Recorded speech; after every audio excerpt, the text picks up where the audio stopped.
तो भाई कैसे आप लोग और देखिए जब से ये मार्केट में बात आई है कि सुनील छेत्री कमबैक कर रहे हैं और वो इंडियन फुटबॉल टीम में फिर से दिखेंगे, तब से पॉजिटिविटी भी आ रही लोगों में, प्लस क्रिटिसिज्म भी बहुत ज़्यादा आ रहा है। और एएफएफ को भी क्रिटिसाइज़ किया जा रहा है और कई लोग सुनील छेत्री को भी क्रिटिसाइज़ कर रहे हैं कि वो क्यों आ रहे हैं ज़बरदस्ती, क्यों वो यंग प्लेयर्स को नहीं खेलने दे रहे हैं। और कई लोग कोचेस को भी क्रिटिसाइज़ कर रहे हैं कि कैसे कोच जो है वापस उनको बुला रहा है रिक्वेस्ट करके, ये भी सही नहीं है। तो ये सब चीज़ें जो है मार्केट में चल रही है और सबके अलग अलग ओपिनियंस है इसके ऊपर। लेकिन देखिए, जो मेन मुसीबत, मेन प्रॉब्लम या जो भी समस्या है वो ये है कि गोल स्कोरर सुनील छेत्री के बाद अभी तक, अगर आप जब से सुनील छेत्री है मतलब इंडियन फुटबॉल टीम में, तब से आज तक की बात हम करते हैं जो कि डिकेड्स निकल गया, अभी तक एक ऐसा प्लेयर क्यों नहीं मिल पाया जो थोड़ा बहुत जे लाल पेखलुआ बीच में आए थे लेकिन अब वो नहीं खेल रहे, इसलिए मैं उनको यहाँ पर कंसिडर नहीं कर रहा हूँ। मैं करंट प्लेयर्स की बात करूंगा। तो क्यों अभी ऐसे प्लेयर्स हमको देखने को नहीं मिल रहे या ऐसे प्लेयर्स आ ही नहीं रहे जो कि सुनील छेत्री के थोड़ा बहुत आगे पीछे तो आए, कम से कम नेशनल टीम के हिसाब से, या फिर अब डोमेस्टिक लेवल की बात कर लें। और अगर मैं एक डायरेक्ट चैलेंज कर दूं कि ऐसा प्लेयर आपको अगले 50 साल या 100 साल में भी नहीं मिल सकता जो सिस्टम हमने बना के रखा हुआ है अभी इंडियन फुटबॉल में, ये मैं चैलेंज कर रहा हूँ, ऐसा आपको प्लेयर मिलेगा ही नहीं। और मैं ऐसा चैलेंज क्यों कर रहा हूँ, किस बिना पे कर रहा हूँ, इसका मेरे पास बेस है क्यों कर रहा हूँ, तो मैं आपको बताने वाला हूँ थोड़ा सा कंपैरिजन करके।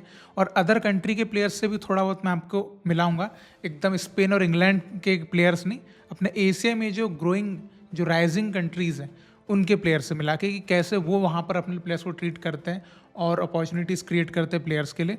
और हमारे यहाँ पर क्यों हम बार बार सुनील छेत्री के ऊपर जो हम डिपेंड हो चुके हैं नेशनल टीम के हिसाब से, वो क्यों है और क्यों आगे भी रहेंगे। और जब वो टीम से नहीं खेलते तो हमारे हालत इतनी बुरी क्यों हो जाती है, उसका मैं आपको रीज़न बताता हूँ। और देखिए, इसका सबसे बड़ा जो रीज़न है ना वो ये है कि हम हमारे प्लेयर्स को, जो उस पोजीशन के प्लेयर है जो गोल स्कोरिंग करेंगे, उनको एकदम चांस नहीं देते हैं पहला। और उतना गेम ही नहीं है, इतने मैचेस ही नहीं है। जब यंग एज में वो प्लेयर जो वहाँ पर डेवलप होना है, इतने मैच ही नहीं खेल पाता है, क्योंकि अगर वो सीनियर टीम में आता है तो बेंच पे वार्म अप के लिए बैठा रहता है। और अगर यूथ लेवल पे उसके मैचेस की बात करो तो यूथ लीग हमारी इतनी वाहियात है कि होना नहीं होना इज इक्वल है। आप बोले ना यूथ लीग हो रही है, वो नहीं हो रही है, वो है ही नहीं एक्चुअली में। अगर ऐसे यूथ लीग होगी तो इंडिया में यूथ लीग ना हो वो भी सही है। अब देखिए, मैं थोड़ा सा फ्लैशबैक में जाकर सुनील छेत्री के बारे में आपको बताता हूँ कि कैसे वो इतने profiling striker, goal scoring abilities उनकी बनी, क्योंकि उनका यंग एज में कॉन्फिडेंस बिल्ड किया गया। देखिए, सबसे पहले तो वो जब दिल्ली में भी एक क्लब में खेलते थे तो वहाँ पे उनको सीनियर टीम में खिलाया जाता था, वो भी 15-16 साल की एज में। ठीक है, अब हम थोड़ा सा आगे बढ़ते हैं कि 17 साल की एज में इंडिया के सबसे बड़े क्लब मोहन बागान ने उनको साइन किया था।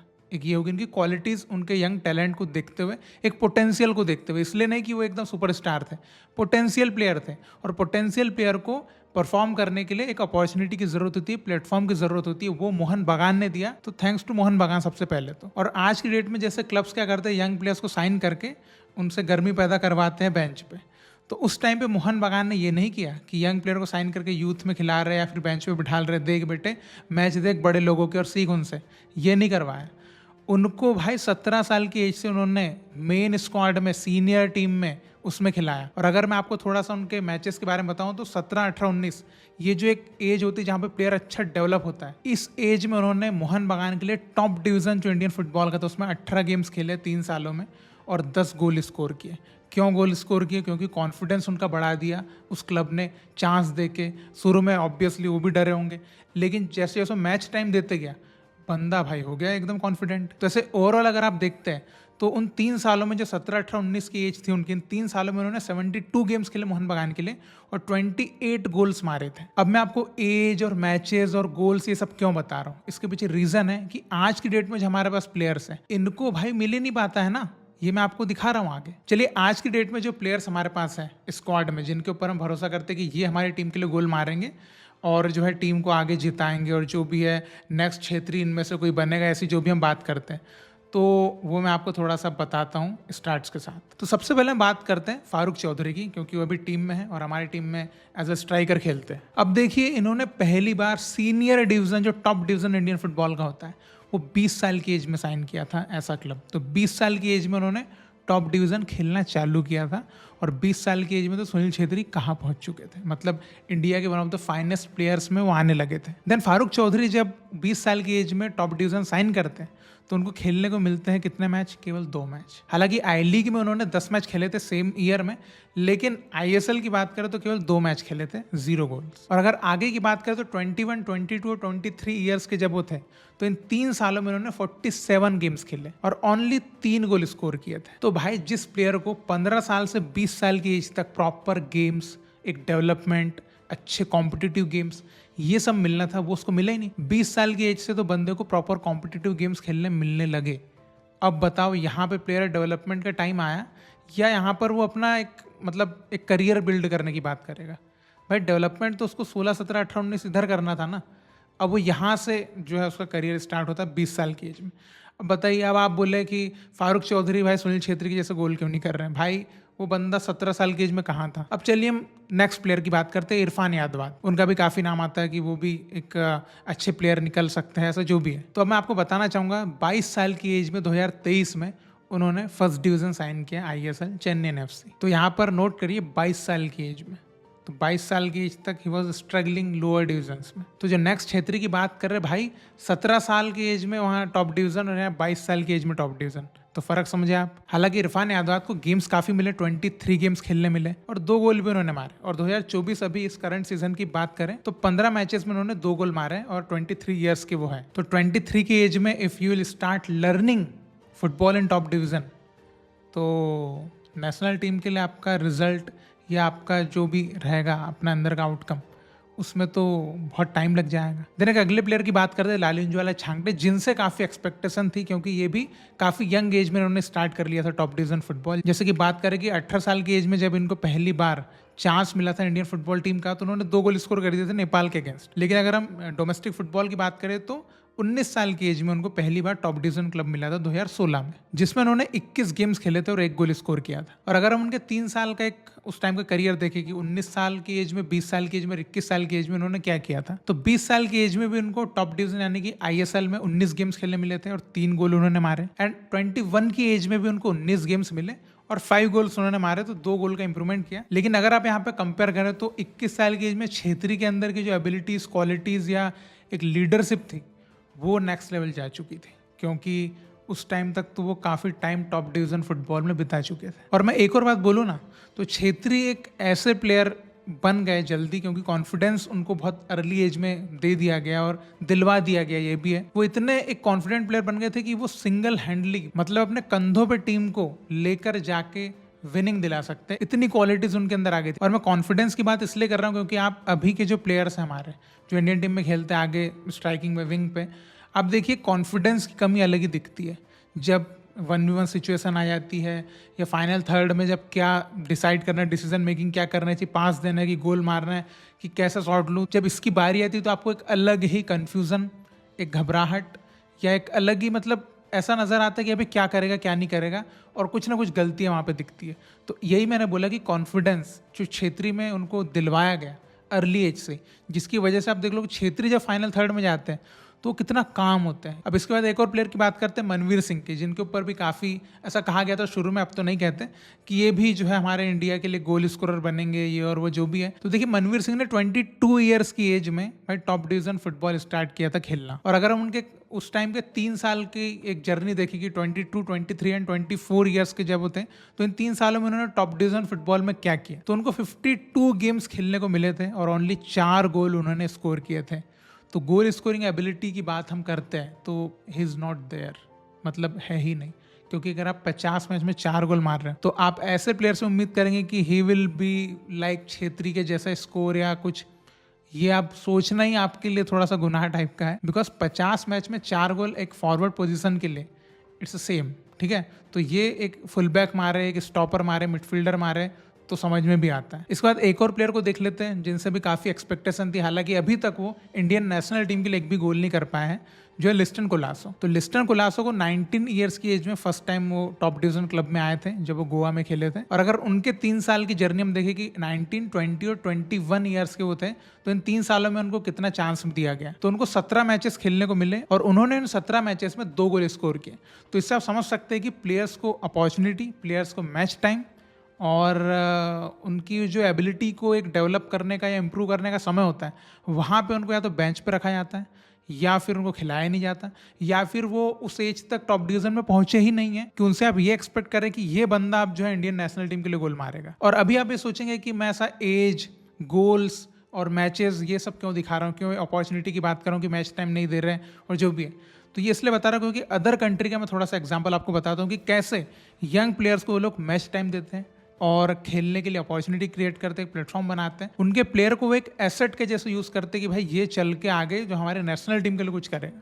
तो देखिए, सबसे पहले मैं थाईलैंड का एग्जांपल लेता हूँ, because Thailand is doing better than India और रैंक भी अच्छी है, फुटबॉल की लीग भी अच्छी है और उनकी नेशनल टीम भी अच्छी है। तो अभी अगर हम उनके करंट जो एक अच्छा एक फॉर्म में चल रहे प्लेयर उनकी बात करते हैं, जिसका नाम है सुफानट मोएंता, जो अभी फिलहाल 22 ईयर्स के हैं। तो ये जब 16 ईयर्स के थे, 16 साल के, तब इनको थाईलैंड की टॉप डिवीजन फुटबॉल जो है ना, उसमें इनको चांस दिया गया था और तब इनको 12 मैच खेलने को दिए गए थे और इन्होंने 2 गोल मारे थे। द नेक्स्ट ईयर 17 साल की एज में इनको 38 गेम्स खेलने को दिए और इन्होंने 9 गोल स्कोर किए। तो आप यहाँ पर देख लो कि मैच टाइम दिया, प्लेटफॉर्म दिया और बंदे ने इंप्रूव भी किया और उसका कॉन्फिडेंस इस कदर बढ़ा कि उसको फिर नेशनल टीम मिली एट द एज ऑफ 17 ही। और मोएंता जो है 34 गेम्स में थाईलैंड के लिए 15 गोल्स भी स्कोर कर चुके। तो अब देख लो कि कैसे उन्होंने यंग एज में प्लेयर को चांस दिया, अपॉर्चुनिटी दी, उसको मैच टाइम दिया, उसके पोटेंशियल को ध्यान में रखते हुए उसको खिलाया और देख लो उन्होंने रिजल्ट भी दिया। और अभी तो 22 साल का, तो आगे और भी अच्छा कर सकता है थाईलैंड के लिए। तो गोल स्कोरर उनको ऐसा ढूंढना नहीं पड़ा, उन्होंने अपॉर्चुनिटी दी, मैच टाइम दिया, तो अपने आप उनको मिला। वहीं पर दूसरी कंट्री उज्बेकिस्तान की बात करते हैं, जो कि अभी वन ऑफ द सबसे फास्टेस्ट एक ऊपर जा रही है कंट्री जो है फुटबॉल में, वो है। तो अगर एल्डोर सोमुरोदो की बात करें, जो कि अभी 29 ईयर्स के हैं, मतलब मनवीर और उनकी एज सेम ही है, तो 19 ईयर्स के जब थे उज्बेकिस्तान में, इनको टॉप डिवीजन फुटबॉल में चांस दिया गया था और इनको 9 मैच खेलने को दिए जिसमें इन्होंने एक भी गोल नहीं मारा था, लेकिन एक्सपीरियंस मिला और थोड़ा कॉन्फिडेंस बढ़ा। तो इसका फायदा क्या हुआ, जब 20 साल के हुए नेक्स्ट ईयर, तो इन्होंने 35 गेम्स खेले और इन्होंने भाई 10 गोल भी मारे। तो यहाँ पर आप फर्क देखिए कि कैसे यंग प्लेयर्स को टॉप डिवीजन फुटबॉल जो होता है ना, वहाँ पे चांस दिया जाता है, अपॉर्चुनिटी दी जाती है, जिसकी वजह से वो प्लेयर्स कॉन्फिडेंट फील करते हैं पिच पर। तो जिससे कि क्या होता है, वो गोल स्कोरिंग एबिलिटीज़ जो उनके अंदर हैं उसमें वो घबराते नहीं है। हमारे यहाँ पे प्लेयर क्या हो रहा है, कन्फ्यूज़न, घबराना, ये सब चीज़ें हो रही। क्यों?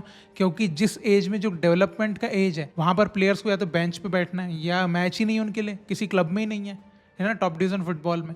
तो अब आप एक्सपेक्ट किनसे करेंगे? और ऐसा क्यों हो पा रहा है कि हमारे जो प्लेयर्स है वो उतना एक्सपीरियंस नहीं ले पा रहे हैं या उतना कॉम्पिटिटिव प्लेयर्स नहीं बन पा रहे?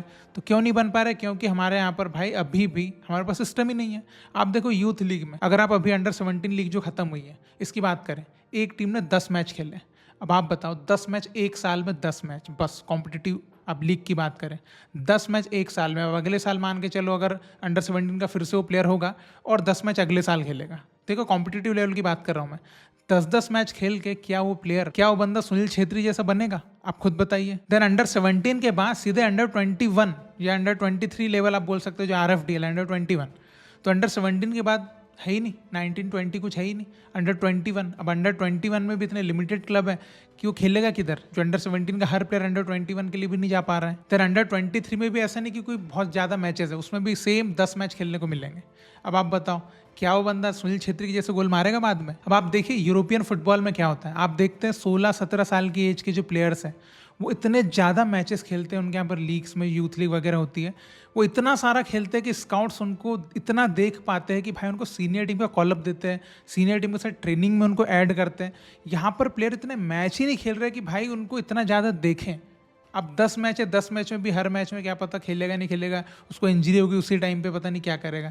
लेकिन उधर लीग पीरियड ही इतना लंबा है बाहर कि भाई वो आराम से, अगर मान लो इस महीने नहीं खेल पाए इंजरी के कारण, तो अगले महीने खेलेगा। यहाँ पे अगर मान के चलो जनवरी में लीग है तो जनवरी में ही खत्म होने वाली है, तो अगर वहाँ पे प्लेयर इंजर्ड है तो खेले ही नहीं, उस साल वो साल ही चला गया उसका। तो वही मैं बोल रहा हूँ कि अभी जो करंट टीम में हमारे पास प्लेयर्स है, स्ट्राइकर्स में, विंगर्स में जो भी प्लेयर्स हैं, ये भाई 20-22 साल की एज में तो टॉप डिवीज़न फुटबॉल का अच्छी तरीके से एक्सपीरियंस लेना चालू कर रहे हैं, और आप ये एक्सपेक्ट कर रहे हैं कि ये प्लेयर्स इंडिया टीम के लिए सुनील छेत्री जैसे गोल क्यों नहीं मार रहे हैं, या सुनील छेत्री का रिप्लेसमेंट क्यों नहीं बन पा रहे? भाई नहीं बन सकते ना, बिकॉज आप गलत जगह पे एक्सपेक्टेशन डाल रहे हैं गलत प्लेयर्स से। आप अगर कोई 16 साल का बंदा एक जो है टॉप डिवीज़न आईएसएल में खेलना चालू करें स्ट्राइकर पोजीशन पे, विंगर पोजीशन पे, और उसको रेगुलरली थोड़ा थोड़ा टाइम मिले स्टार्टिंग में, देन कुछ फुल मैच भी मिले, देन 2-3 साल बाद आप उस प्लेयर से एक्सपेक्ट करें कि हाँ गोल मार, तो वो आपको मार के दिखा सकता है, क्योंकि उसके अंदर कॉन्फिडेंस आएगा। क्योंकि भाई जो टॉप डिवीज़न होता है ना, यहाँ पर मेनली कॉन्फिडेंस है, क्योंकि टेक्निक्स होगी, एबिलिटीज़ होगी, वो तो उसने भाई यूथ लेवल पे सीख ली ना। अब उसका डेवलपमेंट का एज है जहाँ पर वो अपने आप को ग्रो करेगा, मैच्योर होगा एज अ फुटबॉलर, तो वहाँ पर लेकिन उसको मैच ही नहीं मिलता है। साइन कर लेते हैं तो उसको बिठा के रख लेते हैं, एक आध मैच में चांस दे देंगे और पोस्ट डाल देंगे, youngest player to start in ISL, youngest player to score, ये तो वो। लेकिन बाद में क्या आपने सेम ट्रीटमेंट दिया उस प्लेयर को, कि वो कंटिन्यू उसको टाइम दिया, कंटिन्यू उसको खिलाया, या जो भी चीज़ है, मतलब उसको एक एसेट के जैसे समझा आपने ना। तो इंडियन फुटबॉल टीम एक एसेट के जैसे समझती है ना, कोई क्लब्स उसको एसेट के जैसे समझता है। और मान के चलो किसी यंग प्लेयर ने किसी मैच में थोड़ी सी भी कुछ गलती कर दी, तो कुछ मैच के लिए उसको खिलाया ही नहीं जाएगा, ठीक है। तो यहाँ पर ये नहीं देखा जाएगा कि बंदे के अंदर पोटेंशियल कितना है, ये देखा जाएगा कि उसने गलती करी है तो अब उसकी जगह किसी फॉरेनर को डालो, या किसी एक्सपीरियंस्ड इंडियन प्लेयर को डालो जिसका कोई सेंस बचा नहीं है खिला के। तो ये मेरा एक टोटल मेरा पॉइंट ऑफ व्यू है इस बात को लेकर कि वाई हमारे पास सुनील छेत्री के जैसा, या एक गोल स्कोरर की बात करते बिकॉज ये वर्ड हटा ही देते, सुनील छेत्री के जैसा, बिकॉज वो एक्सेप्शनल केस है, वैसा प्लेयर अभी मिलना है अभी तो फिलहाल सिस्टम को देखते हुए और करंट सिनारियो को देखते हुए नामुमकिन है। तो एक जो गोल स्कोरर की बात करें, जो डोमेस्टिक लेवल की बात कहें या इंटरनेशनल लेवल की, यहाँ पर गोल मारे इंडियन टीम के लिए, तो वैसा प्लेयर चाहते हैं अगर, तो आपको यूथ लेवल से सीनियर लेवल तक जो ब्रिज है, एक तो उसको अच्छा बनाना पड़ेगा, प्लस अगर आप किसी यूथ प्लेयर को साइन करते हैं सीनियर टीम में, तो उसको चांस भी दीजिए, अपॉर्चुनिटी दीजिए कि वो अपने पोटेंशियल को भाई ग्रो कर पाए और एक मैच्योरिटी लेके आ पाए अपने गेम में, कॉन्फिडेंस बिल्ड कर पाए। लेकिन ऐसा हो नहीं पा रहा है। तो ये मेरा टेक था। अब मैं आपके पॉइंट ऑफ व्यू जानना चाहूँगा इस बात को लेकर, जो भी आप कहना चाहें कमेंट सेक्शन में जरूर बताइएगा। And for more discussions you can subscribe the channel. हम फिर मिलेंगे, बाय बाय।